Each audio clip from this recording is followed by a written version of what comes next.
Hey guys, it's Mark, and I'm the part-time British guy.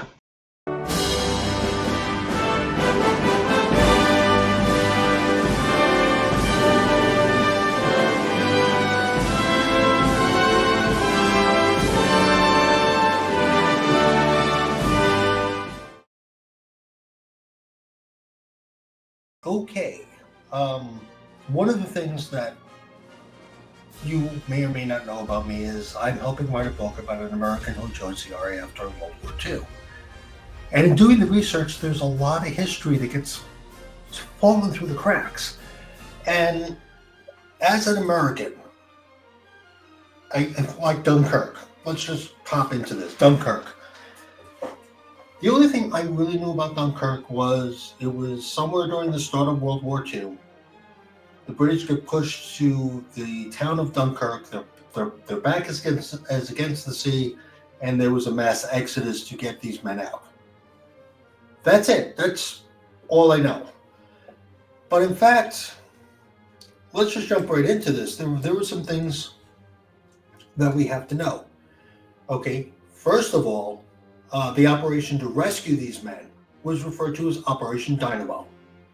The evacuation of Dunkirk was codenamed Operation Dynamo and took place from, now get this, May 26th to June 4th. There was no, they just simply arrived on boats, everybody got on the boat, and everybody left. No, that did not happen. May 26th to June 4th. Think about that. 26, 27, 28, 29, 30, 31. 1, 2, 3, 4, 10 days. That's how long it took to evacuate all these men. The troops rescued. Around 338,000 Allied troops were rescued from Dunkirk. That's important. Consider the size of that. 338,000 men. Next point I want to bring up, ships involved. 933 ships took part in the evacuation, including ships from the Royal Navy, France, Belgium, the Netherlands, and Norway. But also, and this is key, and this goes on to my next point, civilian involvement. Hundreds of civilian vessels, including private yachts, fishing boats, fishing ships, were all participated in the evacuation. These vessels became known as the little ships. Okay, these were people who just had, their own boats. There's no protection, there's no armor and stuff like that. They got on, they made sure they had enough fuel. They set a course for Dunkirk, which is a war zone, to help get these men out. The next point we're going to go over is weather conditions. Now, it's kind of interesting to note that the weather conditions were favorable for the evacuation. There were light winds and low cloud cover. The winds also blew the smoke from the burning port of Dunkirk across the breach, providing some cover from air attack. So yeah, there was an air attack going on.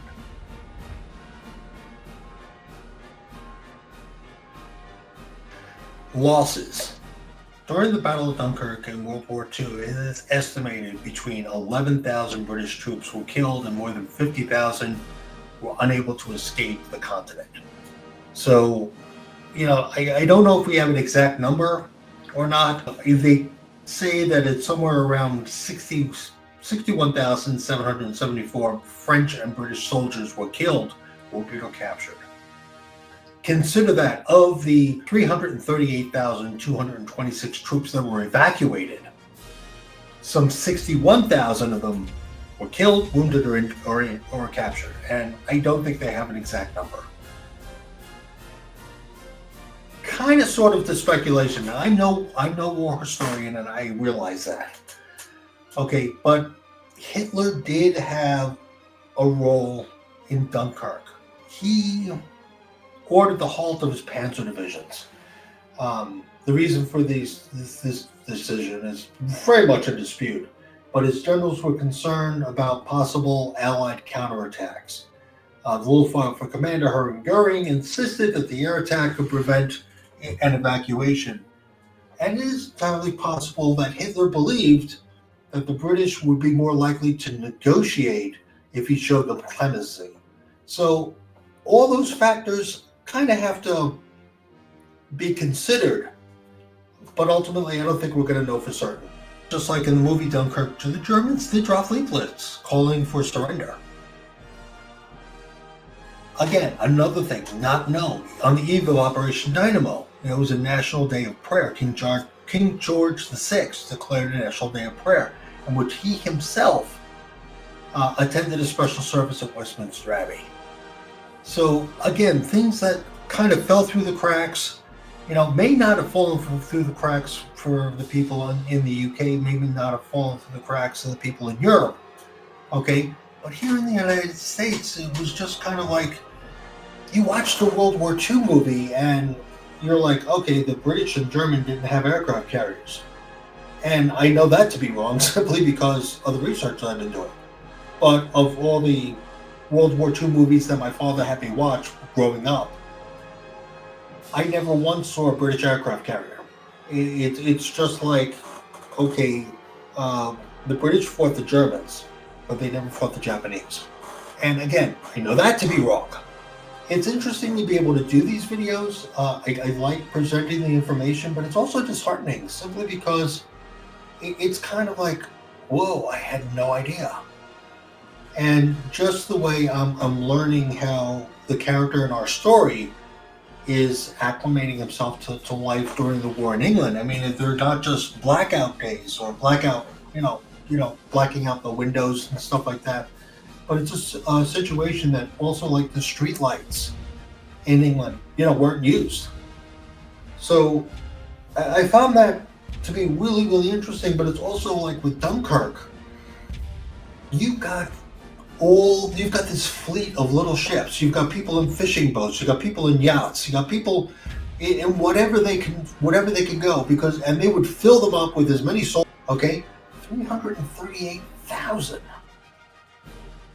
That's a lot of men. And again, evacuation didn't occur in one day. That's kind of the part that really gets to me, because everybody's like, oh well, the British came, they come on a bunch of boats, everybody got on and they left. No, this was something that took days. And thankfully, when Hitler decided not to commit his troops, that saved a lot of men. So yeah, if you guys like this video, by all means, please hit like, hit that subscribe, and tell your friends about me. Yeah, I don't know everything. I call myself the part-time British guy, but I'm learning. And I want to continue to learn. I'm Mark Zeiss. Thanks for watching the video. Bye.